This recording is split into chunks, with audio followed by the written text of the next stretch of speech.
Salam dəyərli müəllimlər, hər vaxtınız xeyirli olsun. Mən Mətanət Nəbiyeva sizlərə Artinin coğrafiya fənni üzrə keçirilmiş sertifikatlaşma sınağı imtahanında salınan kurikulum suallarının izahını verəcəm.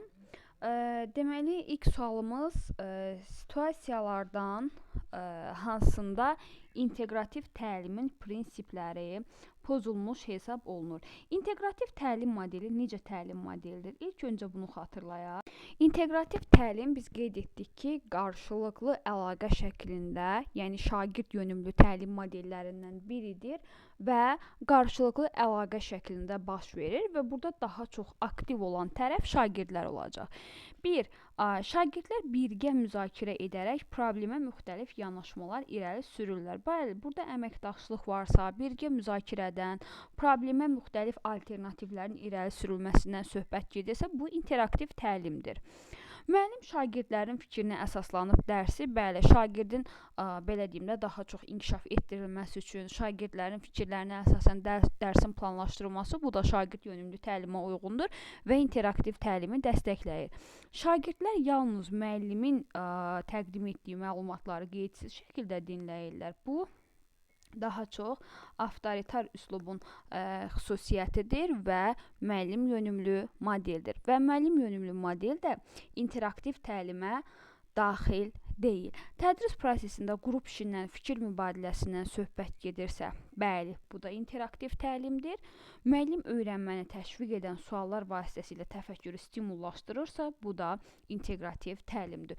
Ümumiyyətlə, inteqrativ təlim cəlb etmə şəraitində həyata keçirilməlidir və şagird öyrənməsini dəstəkləməlidir. Əgər şagird sadəcə mühazirə dinləyəcəksə və yaxud da ki, müəllimin qeyd etdiklərini, müəllimin dediyi mühazirəni şərtsiz şəkildə sadəcə quru-quru, boş-boşuna dinləməyə çalışacaqsa, bu inteqrativ təlim hesab olunmur. Keçid edirəm sual 2. Müəllim bölməni başa vurduqdan sonra bölmə üzrə summativ qiymətləndirmə keçirir. Qiymətləndirmə nəticəsinə əsasən sinifin yarıdan çoxu aşağı nəticə göstərib. Bu vəziyyət müəllimdə narahatlıq doğurur və o dərhal növbəti bölməyə keçir. Müəllimin bu qərarını sizcə düzgün qiymətləndirmək olar? Təbii ki, əgər bölmədə şagirdlərin çatışmayan tərəfləri varsa, müəllim yeni bölməyə keçməli deyil. Şagirdlərin o çətinlik çəkdiyi hissələrə aydınlıq gəlməlidir. Şagirdlər onu tam olaraq öyrənməlidir. Qərar doğrudur olan variantı sildik. Qərar doğru deyil. B variantı nəticələr deyir zəif olsa da, summativ qiymətləndirmə nəticələri yalnız rəsmi sənədləşmə üçün nəzərdə tutulduğuna görə müəllim qərarında haqlı deyil. Müəllimin qərarı yanlışdır, çünki kiçik summativ qiymətləndirmə nəticəsi bəli, tədrisin keyfiyyətinə dair məlumat təqdim edir və eyni zamanda bu nəticələr əlavə dəstək və korreksiya tədbirlərini də bəli, tələb edir. Mütləq səhv varsa, səhv təhlil olunmalıdır, izah olunmalıdır ki, o səhv elə səhv olduğu yerdə qalmasın. D variantında müəllimin yanaşması düzgün ola bilməz. Y variantında da görürük ki, müəllimin qərarı haqlı deyil. Ona görə çox da uzağa getməyə ehtiyac yoxdur. Gələk inteqrasiya sualımız. Şagirdlər qrup halında dünyanın müxtəlif iqlim qurşaqlarında yaşayan insanların həyat tərzini araşdırmalı, həmin iqlimdə yaşamaq üçün uyğunlaşdırılmış ekoloji yaşayış məskəni layihəsi hazırlamalıdırlar. Daha sonra bu yaşayış məskənini 3D modelləşdirmə aləti və yaxud da ki, inteqrativ təlimat vasitəsilə təqdim etməli. Bu yaşayış formasının iqlim dəyişikliyinə qarşı dayanıqlığını əsaslandırmalıdırlar. Müəllim sinifdə hansı inteqrasiyanı formalaşdırır? Bir çox hallarda, yəni bundan ötən illərdə inteqrasiya ilə bağlı belə deyim də çoxlu səhv fikirlər var idi. Sadəcə olaraq indi artıq inteqrasiyaya Artinin son keçirildiyi sınaqda gördüyümüz kimi doğru şəkildə aydınlıq gəlib. Yəni bu yeniləmə deyil. Zaten olması gərəkən kimi artıq suallar formalaşıb. Burada deməli biz gördüyümüz kimi dünyanın müxtəlif iqlim qurşaqlarından söhbət gedir. İnsanların həyat tərzindən gedir və burada hər hansı 3D modelləşdirmə alətindən, yəni gördüyümüz kimi buradakı inteqrasiya fənlərin arasında baş verən inteqrasiyadır. Yəni burada həm biz coğrafiya fənnini görə bilərik, həm də 3D modeli olduğuna görə modelləşdirmə aləti, yəni yeni bir alətin yaradılması, təqdimatı görə bilərik. Yəni dolayı yolla coğrafi, informatika və yaxud da ki, bioloji əlaqələnməni gördüyümüz üçün inteqrasiyamız fənlər arası inteqrasiyadır. Təkrar edirəm, bu kurikulumda olan yenilik deyil. Sadəcə olaraq aydınlatma məqsədi olaraq bunu bu şəkildə sizə dedim. Yəni bu şəkildə olan versiyamız daha düzgündür. Qeyd etdiyim kimi burada hər hansı bir yenilik yoxdur. Sual olması gərəkən kimi formalaşdırılıb və sizə təqdim olunub. Sonra keçid edirəm növbəti suala. İqlim dəyişikliklərinin kənd təsərrüfatına təsiri mövzusunda verilmiş iki mütəxəssis fikrini oxuyuruq. Hər iki mütəxəssisin fikirlərini və onları dəstəkləyən arqumentləri ümumiləşdiririk. Sizcə hansı mütəxəssis daha əsaslı və inandırıcı arqumentlərdən istifadə edib? Mütəxəssislərin fikrində hansı coğrafi məlumatlara və sübutlara əsaslanıb? Burada Bloom'un taksonomiyasının, təfəkkürün növünü, yəni birinin digərindən üstün tərəfini mən sizə qeyd etmişdim. Əgər bir mütəxəssis olsun və yaxud da ki, şair olsun, alim olsun, birinin fikrinin digərindən bir saniyə burada sizə göstərəcəm. Yəni deyir ki, hansının fikri coğrafi məlumatlara və sübutlara birinin digərindən üstün tərəfini tapmağı biz arada qeyd etmişdik. Təhlil etmək mərhələsində tənqid deməli bəzi müəllimlər orada, yəni arqument sözünü gördüyünə görə, indi geri qayıdıram, arqument sözünü gördüyünə görə götürüb yazıblar bunu, deməli, dəyərləndirmək şəklində fikirləşiblər və yaxud da ki, tənqid şəklində fikirləşiblər. Burada sadəcə onların fikrində olan arqumentlərdən söhbət gedir. Yəni, belə deyək də, biz öyrənmişdik kurikulumda müəllifin mövqeyi, bir də öz mövqeyiniz. Bu yanaşmadan baxsaz, bizə burada qalacaq cavab olaraq, bir saniyə, deməli, təhlil etmək və məntiqi təfəkkür. Çünki ümumi orada ümumiləşdirmədən söhbət gedir. Başqalarının fikrinin ümumiləşdirilməsindən söhbət getdiyinə görə biz düzgün cavab olaraq Y variantı götürə bilərik. Təhlil etməkdə birinin digərindən daha üstün tərəfindən söhbət gedir. Yəni orada tənqidlik bir şey yox idi. Olsaydı əsaslandır şəklində saxlasaydı, siz deyən kimi qeyd edə bilərdik biz situasiyanı. Növbəti sualımız 5-ci sual. Siz müəllim olaraq dərsdə fəal iştirak etməyən və sinif yoldaşları ilə ünsiyyətdən yayınan bir şagird müşahidə edirsiniz. Bu şagird son zamanlar tapşırıqları da yerinə yetirmir. Sakit və qapalı davranışları ilə sinifdə diqqətdən yayınır və bu vəziyyətin davamlılığını, onun inkişafına mənfi təsir edə biləcəyini düşünürsünüz. Bu vəziyyətdə necə davranmaq daha effektiv olar? Əgər müəllimlər xatırlayırsa, biz bu tipdə, yəni sırf bu situasiyaya bənzəyən sualı işləmişdik sizdə. Burada ən düzgün yanaşmanı tapmalıyıq.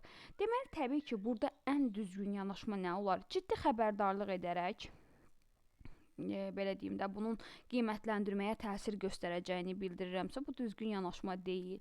Məktəb rəhbərliyinə birbaşa yönəltmək düzgün deyil. Ümumiyyətlə, bu şagirdi negativ davranışı digərlərinə nümunə göstərirəmsə, həm bu digər şagirdlərin inkişafına təsir edir, həm də o negativ davranış sərgiləyən şagirdin, belə deyim də, dışlanmasına gətirib çıxaracaq, hətta o bullyingə də məruz qala bilər. Şagirdlə, bəli, burada ən effektli variant odur ki, şagirdlə fərdi söhbət edəsiniz və o niyə belə davranır, nə üçün belə davranır? Ümumiyyətlə, istənilən problemdə şagirdlə ilk olaraq fərdi söhbət etmək lazımdır, səbəbi araşdırmaq lazımdır. İndi burada Y variantına baxırıq. Zaten ev tapşırığını yerinə yetirmir də. Yəni ev tapşırığını yenə də tapşırıq olaraq evə versəm, bu yenə də effektsiz olacaq və şagird yenə də o negativ prosesə davam edəcək. 6-ya baxırıq. 6-cı test sualında müəllim iqlim dəyişmələri və insan fəaliyyəti mövzusunun tədrisi zamanı müşahidə edir ki, şagirdlər iqlim dəyişmələrinin səbəb və nəticəsini, həmçinin insan fəaliyyətinin bu prosesə təsirini bir-birindən ayırmaqda çətinlik çəkir. Mövzunun daha yaxşı mənimsənməsi üçün müəllim dərs planında dəyişiklik edərək şagirdlərin fəal iştirakına əsaslanan yanaşma tətbiq etmək qərarına gəlir. Aşağıdakı yanaşmalardan hansını tətbiq etmək şagirdlərin inteqrativ yanaşmasını və mövzunun mahiyyətini öyrənməsi üçün ən yaxşı şəkildə təqdim oluna bilər və ən düzgündür. Bunu soruşur bizdən. Təbii ki, burada müəllim hər bir şagirdə iqlim dəyişməsini, bir səbəbini və bir nəticəsini tapşırır. Onların bu iki anlayışı fərqləndirib sinif qarşısında təqdim etmələrini istəyir. Yəni burada zaten şagirdin çətinliyi var, uyğun deyil. Çətinliyi varsa çətinlik üzərində işləmək lazımdır. B variantına baxırıq. Müəllim şagirdlərə iqlim siyasəti, ətraf mühitə təsiri ilə bağlı real statistik, bəli, burada müəllim təqdim etməlidir, kömək göstərməlidir. Bunu təqdim edəndən sonra şagirdlər məlumatlar arasında əlaqə qurmalı və təqdimat hazırlamalı. Ümumiyyətlə şagirdin çətinliyi varsa, müəllim burada fasilitatorluq etməlidir. Sonra C variantında sənədli film izlədib, daha sonra filmdəki faktları, xronoloji ardıcıllıq bizə xatırlama mərhələsini demir. Ona görə C variantında çıxırıq. Dərslikdən parçanı oxuyur, daha sonra fərdi iş vərəqləri paylayaraq şagirddən qısa test cavabları yazmasını istəyir. Uyğun deyil. Çünki burada səbəb, nəticə, həmçinin insan fəaliyyətinin bu prosesə təsirini bir-birindən ayırmaqda çətinlik çəkirlər. Ona görə əzbər bir o qədər effektli olmayacaq. Y variantına baxırıq. Yəni burada araşdırma etməliyik. Araşdırmaya uyğun, Y variantı araşdırmaya uyğun deyil. Ona görə Y variantında mən çıxdaş etdim. Ümumiyyətlə, kurikulumda istənilən situasiyanı işləyəndə, situasiyanı bir neçə dəfə oxuyun, onu beyninizdə formalaşdırmağa çalışın. Mən həmişə qeyd etmişəm, canlılarda da bizi izləyənlər bilir, müdavimlər də bilir ki, kurikulumda 100%lik açar sözü yoxdur. Yəni, ümumiyyətlə, bir açar sözü biz həmişə bir inteqrasiyada və yaxud da ki, taksonomiyanı tutalım ki, anlama mərhələsində, təhlil mərhələsində işlədə bilmərik. Bunu bir dəfəlik bir qayda olaraq yadınızda saxlayın. Kurikulumda qaydalar situasiyadan situasiyaya dəyişə bilər. 7-ci sualda nə soruşulur bizdən? Şagird, səhralaşma və torpaq degradasiyası mövzusunda qısa məlumat mətni oxuyur. Mənbədə səhralaşmanın səbəbləri, təsirləri, qarşısı alınmağın yolları göstərilir. Mətnə əsaslanaraq səhralaşma probleminin əsas səbəblərini, vurduğu zərərləri müəyyən edin. Mətnə əsasən fikrinizin əsaslandırılması üçün ən azı deyir 2 arqument göstərin. Burada Bloom taksonomiyasının hansı mərhələsini, təfəkkürün hansı növünü inkişaf etdirməyə xidmət etdiyini tapın. Biz qeyd etmişdik ki, bizim bu əsaslandırmaq feili iki cür işlənə bilər. Bir, əgər öz fikrinizlə bağlıdırsa, bu dəyərləndirmək, əgər hər hansı bir mətndən söhbət gedirsə, mətndən söhbət getdiyinə görə onu təhlil, çünki mətndəki fikirləri əsaslandırırsınız. Deməli, mətnlə bağlı olduğuna görə biz birinci tərəfi götürürük təhlil və müxtəlif burada analitik düşüncə necə düşüncə idi? Müxtəlif formaların işə düşməsi. Həm əsaslandırma var, həm burada səbəb göstəririk. Yəni, müxtəlif düşünmə tərzləri işə düşdüyünə görə ikinci hissəmizdə analitik təfəkkür götürə bilərik. Analitik təfəkkürlə bağlı izahımız məntiqi təfəkkür mövzusunda verilib. Əgər çətinliyiniz varsa, baxa bilərsiniz. 8. Məktəbdə keçiriləcək Təbiəti Qoruyaq adlı təqdimat layihəsində siz komanda rəhbərisiniz. Komanda yoldaşınız təqdimatda daha çox emosional çağırışlara, musiqi effektlərinə yer verilməsini təklif edir. Siz təqdimatın faktlara, statistikaya və real nümunələrə əsaslanmasının daha inandırıcı olacağını düşünürsünüz. Komanda üzvünüz də təklifdə israrlıdır. Belə bir vəziyyətdə əməkdaşlıq və effektiv ünsiyyət bacarığını ən yüksək səviyyədə nümayiş etdirən davranış hansı olar? Təbii ki, burada belə tip situasiyalarda çalışmaq lazımdır ki, hər iki yanaşma, yəni onun da fikri, mənim də fikrimi birləşdirib ortaya yaxşı bir məhsul çıxardaq və təqdimatın müxtəlif hissələrində də bu üslublardan, yəni həm qarşı tərəfin üslubundan, fikirlərindən, həm də mənim fikirlərimdən istifadə edərəm. Mən birbaşa qarşı tərəfin fikrini rədd etmək düzgün deyil. Burada zaten bir egoizm var. Yəni, onunla razılaşıramsa mənim fikrimdə qalır kənarda, ona görə bu da adil deyil. Y variantı məsələni müəllimə çatdıraram, düzgün yol o seçsin. Bura axıra baxanda görürük ki, bu heç ümumiyyətlə düzgün deyil ki, məsuliyyət məndən uzaqlaşsın, nə olur olsun, məsuliyyət mənim üzərimdə olmasın. Təbii ki, burada yarışdırsa və yaxud da ki, layihədirsə, hər kəsin fikri önəmlidir və ortaya mütləq bu fikirlərdən doğru, düzgün bir məhsul çıxarılmalıdır. 9. Hansı pedaqoji yanaşma baxımından düzgündür? Birə baxırıq, müəllim dərsə əvvəlcədən hazırladığı açıq suallar şagirdlərdə təlim zamanı yeni sualların yaranmasına səbəb olursa, bəli, şagirdin beynində bir sual yaranırsa, bu öyrənmənin baş verməsi deməkdir. Düzgün cavabımız 1 ilə başlayan olacaq. 1 olmayanları mən çıxdaş etdim. 2-yə baxıram. Tapşırığı eyni vaxtda, eyni üsulla. Biz qeyd etdik ki, tapşırığın eyni vaxtda, eyni üsulla yerinə yetirilməsi effektiv deyil və onsuz da bu nəticə verməyəcək. Hər kəsin öz öyrənmə tərzi, öz düşünmə zamanı var. Ona görə biz 2-ni də çıxdıq. Yerdə 1, 3, 5, 1, 4, 5 qalır. Gəlin baxaq indi görək bunlardan hansı daha düzgündür. Əgər şagirdin cavabı düzgün olmasa, bu zaman düşünmə prosesi müəllim tərəfindən nəzərə alınmalı və qiymətləndirilməlidir. Bəli, ola bilər ki, şagirdin qiyməti, balı bir o qədər və yaxud da ki, cavabı düzgün deyil. Bu zaman onun, mən sizə qeyd etmişdim, çəkdiyi əziyyəti, sərf etdiyi vaxtı da biz qiymətləndirə bilərik.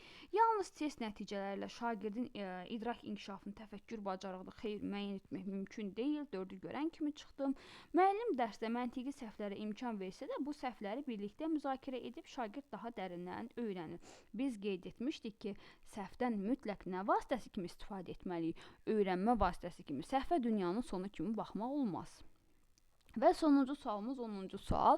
Siz 8-ci sinifdə iqlim qurşaqları və onların təsiri mövzusunu tədris edirsiniz. Dərs zamanı şagirdlərdən biri soruşur: müəllim, bəs niyə bəzi ölkələrdə eyni anda həm quraqlıq, həm də daşqınlar baş verir? Bu necə baş verir? Siz bu sualdan istifadə edərək dərsi daha maraqlı və şagirdlərin düşünməsini təşviq edən şəkildə davam etdirirsiniz. Aşağıdakı yanaşmalardan hansı sizin metodik bacarıqlarınızı göstərər? Deməli, mən baxıram nəyə? Qlobal istiləşmə və ekstremal hava şəraiti haqqında qısa təqdimat hazırlayıb izah edərək sualı birbaşa ümumiyyətlə cavablandırmaq yaxşı deyil. Ümumiyyətlə çalışmaq lazımdır ki, sualı şagirdlərə yönəldək. 2. Şagirdləri qruplara bölüb fərqli iqlim zonalarına araşdırma etmələrini tapşırmaq və nəticədə hansı bölgələrdə belə hallar baş verdiyini araşdırmaq, təhlil etmək ola bilər, götürə bilərik. Düzdür. 3-ə baxırıq, bu suala şagirdlər öz cavablarını yazılı şəkildə yazmalar. Ev tapşırığı kimi yox, bu dərs mühitində baş verməlidir. Sonra 3-ə baxırıq, daha doğrusu 4-ə baxırıq. Dərhal özümüz cavablandırmaq, bunu əvvəldə də qeyd etdim ki, çalışmaq lazımdır. Şagirdlər araşdırma aparsın, özləri cavablandırsın. 5. Şagirdlərə real baş vermiş iqlim hadisələri ilə bağlı xəbərləri təqdim edə bilərik. Müzakirə aparıb səbəbini bəli. Ümumiyyətlə, bu tipli suallarda birgə araşdırma daha məqsədə uyğundur. Ümumi izahımız bu qədər. Əgər hər hansı bir sualınız olarsa, videonun rəy bölümündə qeyd edin. Ümumiyyətlə, bugün inteqrasiya məsələsinə aydınlıq gəldi. Yəni, inteqrasiya artıq ümid edirəm ki, situasiyalarda qaydada olduğu kimi əks olunacaq. Yəni, əvvəldən də qeyd etdim ki, bu şəkildə olmağı daha düzgündür. Artıq inteqrasiyaya düzgün bir baxış bucağı formalaşıb. Biz bilirdik ki, fənn üstü inteqrasiya həyatla əlaqə olduğu halda, məsələn, fənnin daxilində əlaqələnirsə, şaquli füqi şəkildə bu fənn daxilində və yaxud da ki, digər fənlərlə əlaqələnmə varsa, fənlər arası. Yəni, artıq qayda daxilində düşəcəyinə görə problemləriniz daha da azalacaq. Sonra bir də onu qeyd edim ki, hər kəs öz fənni ilə bağlı situasiya düşəcəyi üçün, öz ixtisas terminlərindən istifadə olunacağı üçün məncə daha bir çətinliyiniz aradan qalxmış olur.